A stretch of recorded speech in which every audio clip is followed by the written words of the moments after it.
52માં મુખ્ય ન્યાયાધીશ justice BR ગવઈજીએ શપથ લીધા પછી માતાના ચરણ સ્પર્શ કર્યા અને આ ક્ષણ જે છે એના માટે ઉદ્ગાર નીકળી આવે, વાહ અદ્ભુત.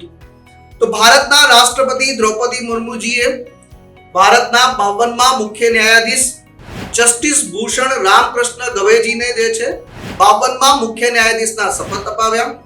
હાલના 51માં ચીફ જસ્ટિસ સંજીવ ખન્નાજીનો કાર્યકાળ 13 મેના રોજ પૂર્ણ થયો અને હવે આપણને 52માં મુખ્ય ન્યાયાધીશ મળી ચૂક્યા છે.